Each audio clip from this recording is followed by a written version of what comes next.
presidente da BRH Florianópolis, enfim, consultora de estratégias de remuneração, MK Soluções, empresa que ela é sócia, administra, consultora, super premiada, top 100 tops, enfim, se eu fosse ficar falando aqui da Michelle, eu passava o dia e a gente não agregava valor para o nosso congresso, que realmente é o que importa aqui hoje, né, Michelle? Seja muito bem-vinda, como é que você está, querida?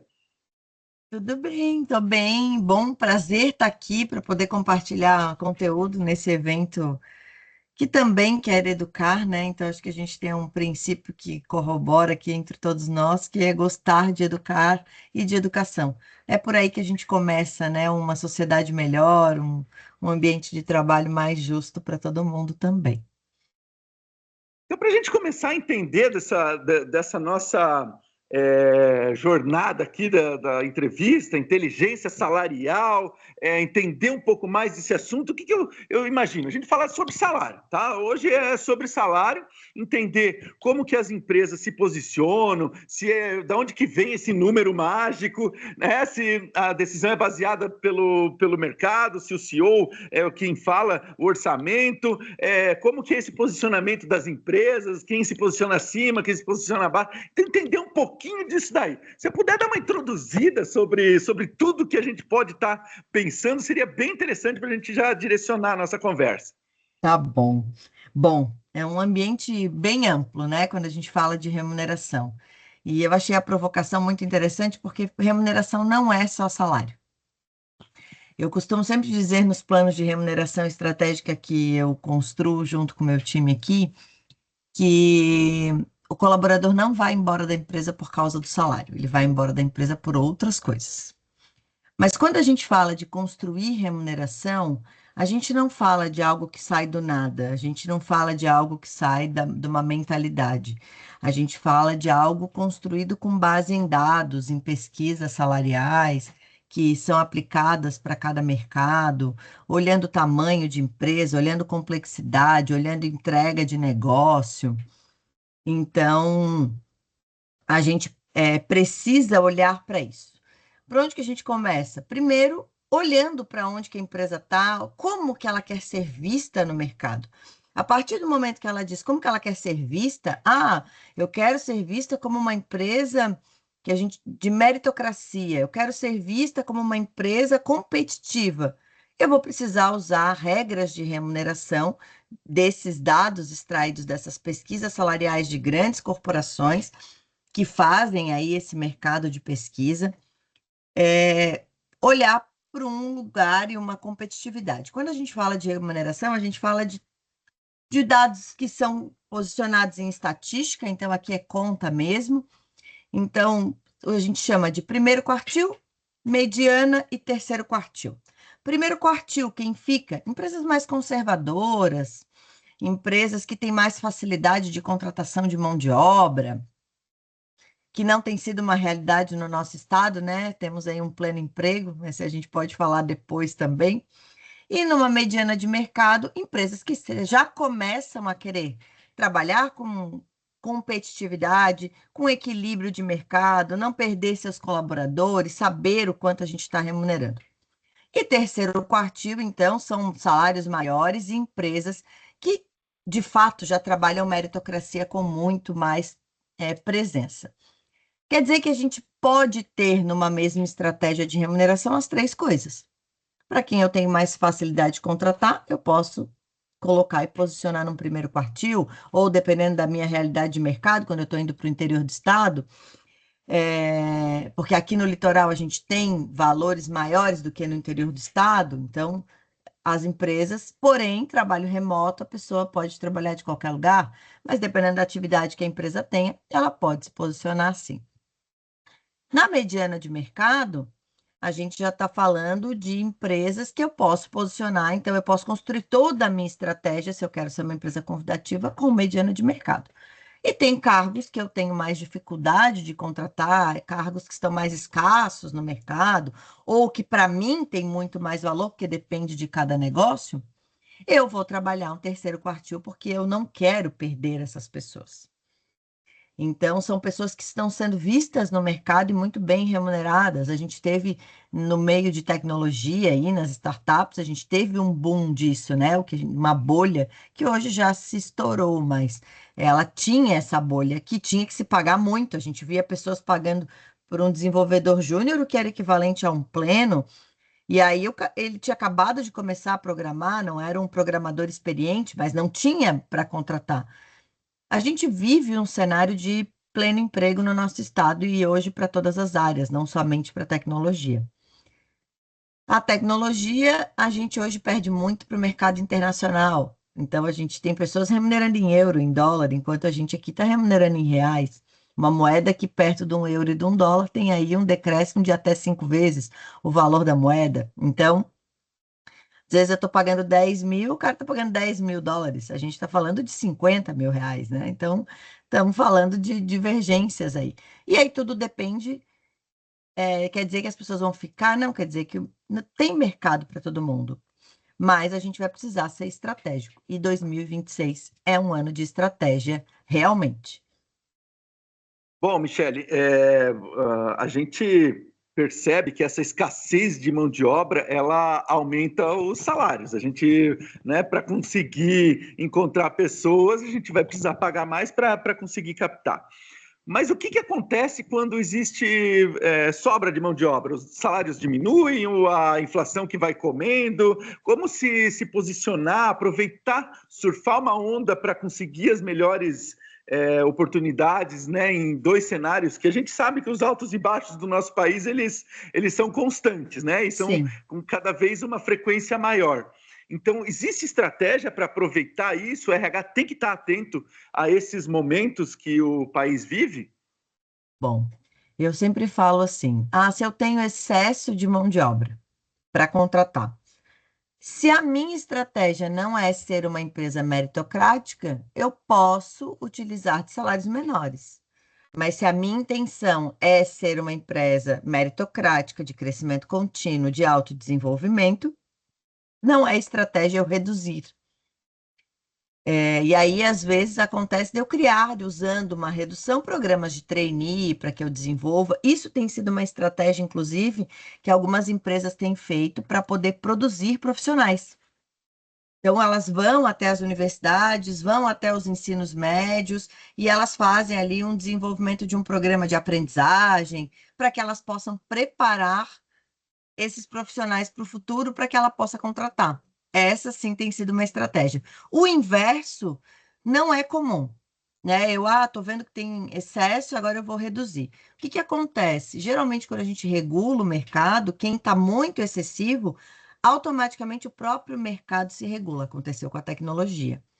Então, a partir do momento que eu tinha startups, né, trabalhando com investidor, a gente, não aqui falando que os startupeiros são irresponsáveis, mas quando tu não trabalha com um recurso que é teu, que tu ganha todo mês e que tu tem que fazer faturar, tu recebeu um investimento para fazer o produto crescer.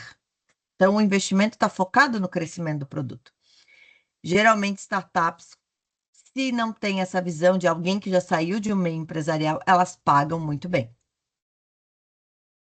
A partir do momento que a gente teve uma questão de economia, que o juro ficou muito mais viável eu investir em juro do que investir em negócio, esse dinheiro saiu, e aí quem regulou o mercado, quem trabalhava com capital próprio, que daí vai pagar aquilo que cabe na folha de pagamento, porque eu não, eu tenho recurso. Então, esse foi o movimento que aconteceu com as startups aí em 2022 até 2024. Então, veio uma regulação de mercado, porque juros começaram a crescer, a gente saindo de uma pandemia. Natural que o mercado econômico volte, embora aqui no nosso país a gente teve um bom cenário de pandemia, né? Outras economias pararam totalmente, a nossa não. Encerramos o ano ainda com o PIB controlado, né? Mas 2025 a gente chega com o menor PIB que a gente viu desde a pandemia. 3 anos depois que a pandemia acabou. Então, assim, era para nós estarmos numa crescente. E aí o mercado vai regular, porque para quem investe dinheiro, investir a juro está rendendo muito mais do que investir em startup. Olha só, bom, você falou de 3 temas aí que soa como música para os meus ouvidos. Investimento, dinheiro, retorno sobre investimento, startup, assim, isso são coisas que correm nas minhas veias. Mas eu queria voltar na primeira que você falou, para empresas que devem ser essas que estão no terceiro quartil, que tem a ver com meritocracia e fazem esses programas de estágio, de trainee, que estão captando mão de obra que está aberta para uma soft skill, que é aquele aprendizado contínuo que, assim, eu sou coordenador de estágio também, além de todas essas coisas, eu faço a coordenação de estágio aqui da UDESC, e estou muito próximo, por exemplo, do curso de engenharia de produção, né?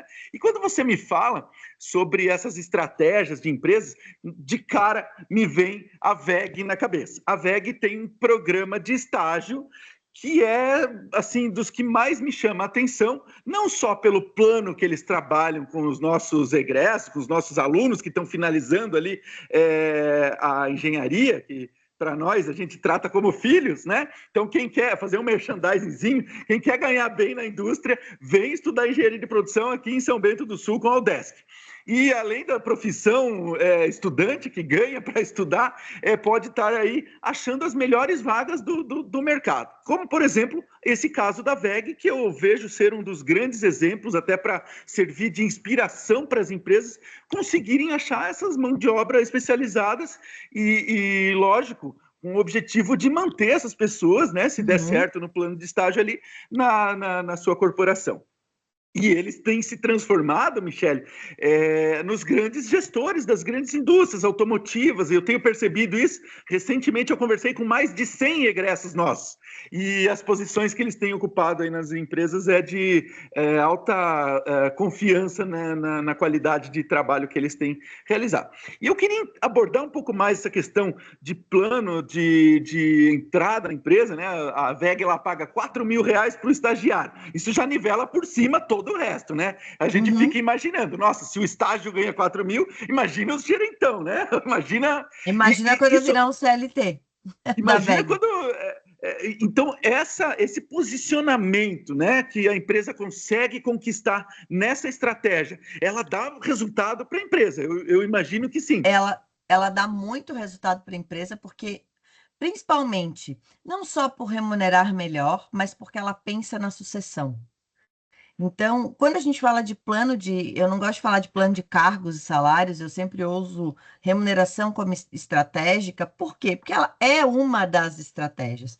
Ela é uma estratégia de retenção, ela é uma estratégia de desenvolvimento, mas ela está ligada ao quê? À sucessão da empresa, à permanência dessa empresa no mercado, que é algo que a gente tem visto muito as pessoas criticarem geração Z, que está aí no mercado, que são os alunos que estão nas universidades agora. Ah, eles não querem nada. Não, eles querem, só que eles são mais exigentes do que a gente era. Então, eles não aceitam algumas coisas, né? Você está em sala de aula, você vai ver que o aluno ele tem dúvidas que o aluno de 10, 20 anos atrás não pensava em ter. Ele já tem dúvidas que são pertinentes de mercado. Assim como toda geração, sempre tem os que não queriam nada com nada. Na nossa teve, nas outras também não vão ter. Mas nivelar uma geração assim me parece leviano, porque tem muita gente que quer, porém, eles têm que saber para que eles têm que fazer aquilo. Eles não aceitam mais fazer por fazer. Eles precisam entender para quê, por quê e aonde que aquilo vai levar eles. E a gente não está muito acostumado a responder essa pergunta. Quando você olha para uma empresa como a VEG, que possibilita carreiras, inclusive no exterior, porque ela tem empresas no exterior, tem projetos que ela trabalha, isso abre os olhos de quem está na frente de ensino, porque ele já não vê mais o mundo da esquina da casa dele. Ele vê mundo. Ele vê uma empresa que traz para ele possibilidades. Então, é convidativo, sim, né? Quando a gente, principalmente no estado que a gente tem um grande déficit desse do pleno emprego, é uma grande conquista para Santa Catarina. Mostra o quanto o nosso estado é rentável, o quanto o nosso estado tem capacidade produtiva. Não é à toa que, dentre todos os estados do país, somos o terceiro PIB né, do país em 2025. Fechamos aí.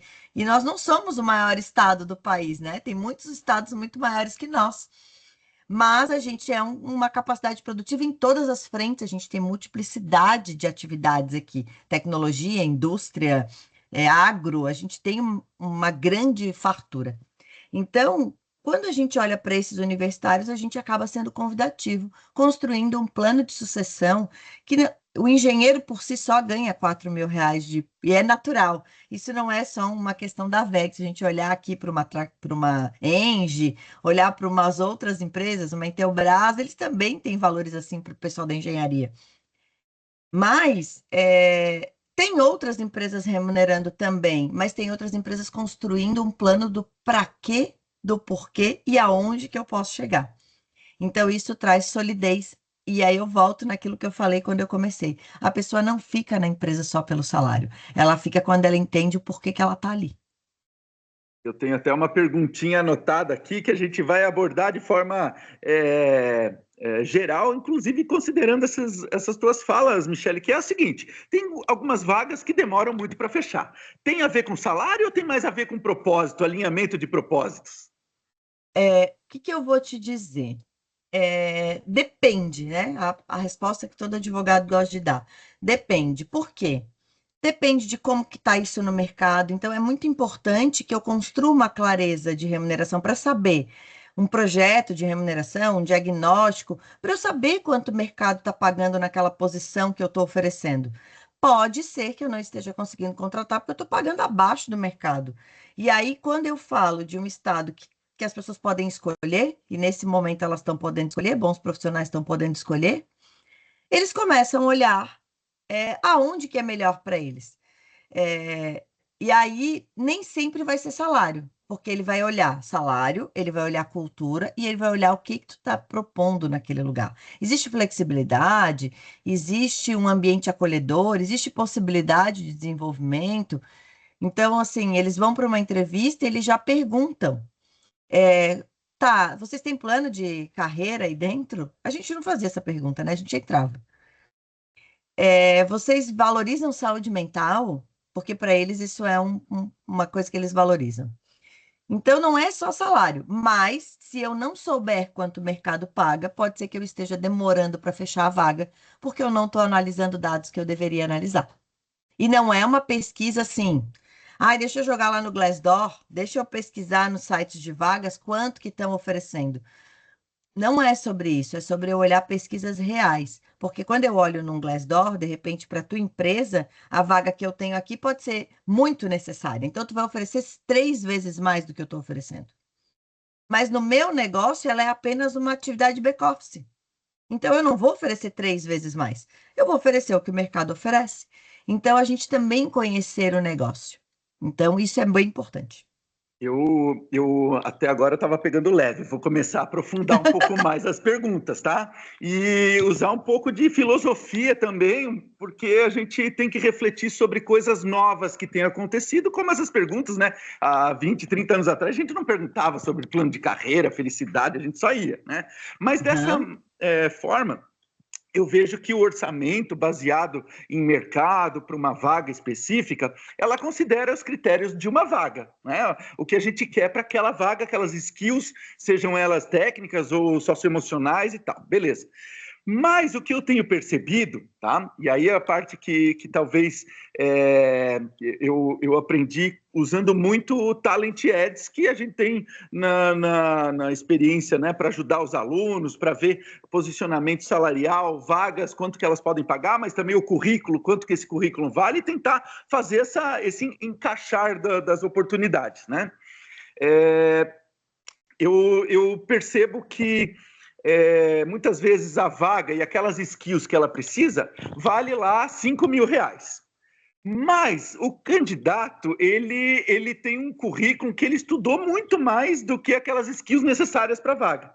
Então, o currículo tem um valuation maior do que a vaga. A pessoa pode se submeter a aceitar aquela oportunidade ou não, mas o bastidores, às vezes, precisa entender isso também, né? A pessoa que está no processo de recrutamento, os C-levels, né, a gestão da empresa, tem que enxergar que existe essa discrepância e isso pode ser um motivo de rotatividade, que é uma coisa que a Talent Ads mostra pro RH. Olha, você tem um funcionário que vale muito mais do que o que ele está fazendo. Se você não der uma velocidade ou uma oportunidade para ele se O mercado enxergar vai pegar ele. crescendo, o mercado vai pegar ele. Então, isso são coisas que dá para prever já antes da contratação. A decisão pode falar, não, eu não vou contratar esse cara porque eu logo vou perder e vou pegar um cara mais alinhado, apesar dele ter mais skills e estar aceitando isso. Que tipo de posicionamento as empresas têm agido hoje, né, nos bastidores dos RHs para tentar ser o mais assertivo nesse aspecto? Bom, o que eu trago sempre de reflexão? A gente, quando constrói uma política, uma estratégia de remuneração, a gente vai ter uma política que vai nortear. Eu sempre recomendo que a gente comece nas contratações no início da tabela. Aí, por quê? Porque ele pode ser a pessoa que chega para mim e que é extremamente com um currículo lindo, um currículo grandioso, um profissional que se desenvolve de forma, né, que ele tem um currículo invejável, que eu olho para aquelas hard skills e eu falo, é todas essas que eu preciso. Porém, eu sempre falo que a gente precisa conhecer quem está vindo trabalhar com a gente. Porque ninguém sai de um completo nada, como sai de uma história da universidade, e vai para uma empresa sempre. O universitário ele está se formando, mas o profissional que já está no mercado, ele já traz uma bagagem. Mas mais do que uma bagagem profissional, ele traz uma bagagem emocional de comportamentos.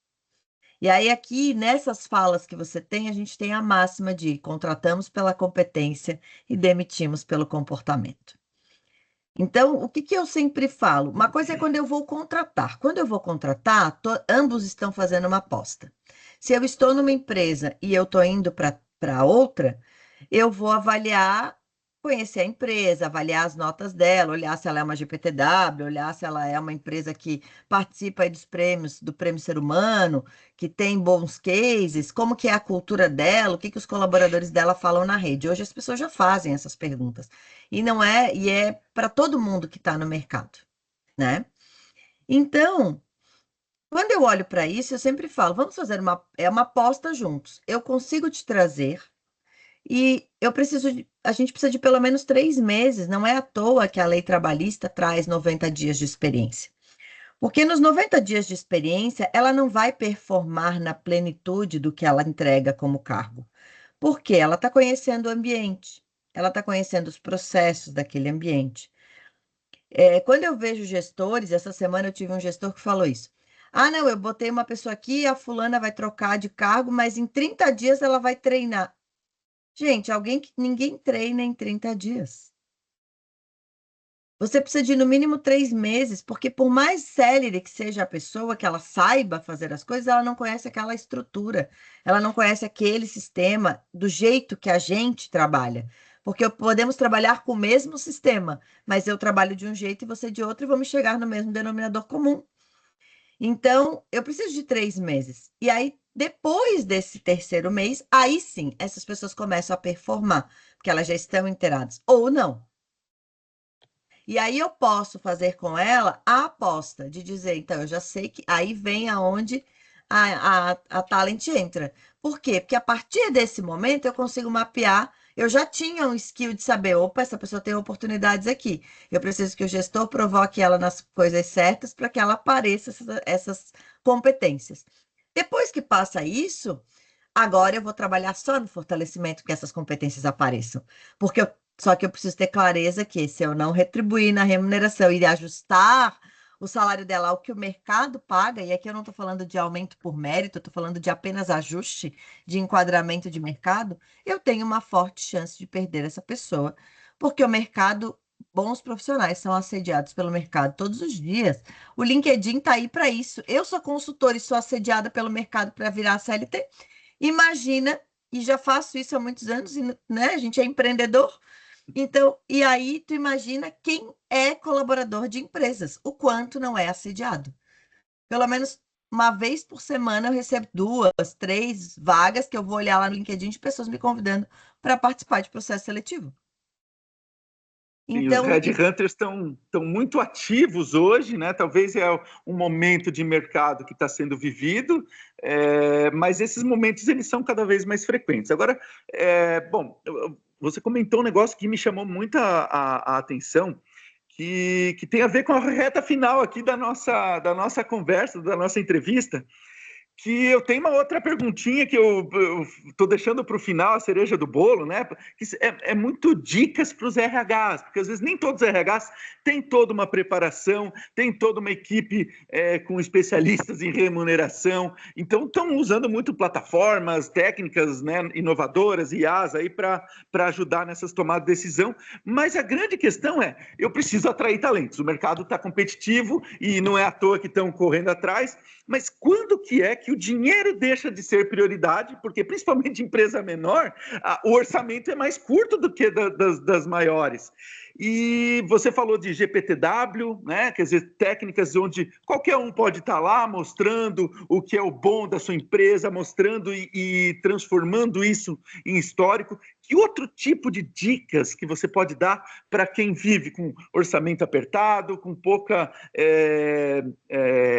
skills dentro do próprio RH que possa fazer essa diversidade de estratégias, usar IA, não usar IA, usar técnicas, plataformas? O que pode fazer para ajudar essas pessoas que estão aí sofrendo essas pressões da diretoria, da pressão do lado dos candidatos, e tá nesse meio de campo aí, quase que meio que eu sinto afogados, assim, pela sobrecarga de situações? Bom, se eu posso deixar uma dica para os RHs aprendam a conhecer e analisar dados, mas dados confiáveis. Eu não tenho condições de pagar uma plataforma, né? Então, assim, eu tenho noção de quanto custa, porque pago aqui para usar na consultoria para os processos, e não é barato mesmo.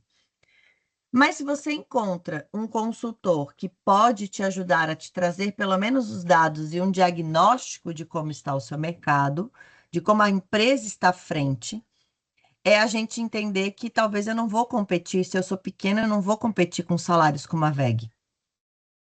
Porque fica desleal, né? Assim como tem outras posições que eu pago muito melhor do que a WEG, porque para a WEG não tem relevância. Então, assim, mas não adianta eu querer me comparar com uma empresa que é muito maior que eu preciso saber quem são os meus concorrentes. Para quem eu perco pessoas no mercado? É só para o meu mercado ou tem outros mercados que vêm aqui pegar pessoas? Então, o RH, o financeiro, eu perco para todo mundo.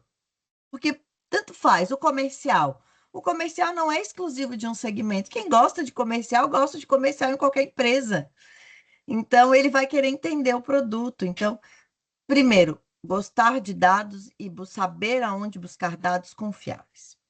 Depois, ter muita clareza do que você espera das pessoas. Provocar os líderes da tua empresa a trazerem clareza de o que eles esperam de cada posição. Porque para mim, analista de RH pode ser uma coisa, para você pode ser outra, para sua empresa. Porque daí eu consigo fazer o colaborador pensar a respeito, tanto o candidato quanto o colaborador. E terceiro e não último, preserve sempre um ambiente que esteja adequado a ambientes saudáveis e sustentáveis. E o que é isso? Não é um ambiente sem cobrança, não é um ambiente sem meta, não é isso. É um ambiente onde nós somos claros na comunicação, onde nós respeitamos o indivíduo, onde a gente consegue flexibilizar ou não, dependendo da nossa cultura, e não temos medo nesses ambientes de conversas difíceis. Olha só. E que é a dica do dia, né? Um feedback constante, uma conversa, ainda que difícil, ela é mais saudável do que o silêncio. E eu, se pudesse complementar um fator que eu conversei numa das entrevistas com o seu Ismar. O seu Ismar é conselheiro, ele teve a empresa dele que foi vendida para a WEG e ele conviveu muito tempo com o E da WEG, que é o Egon, né?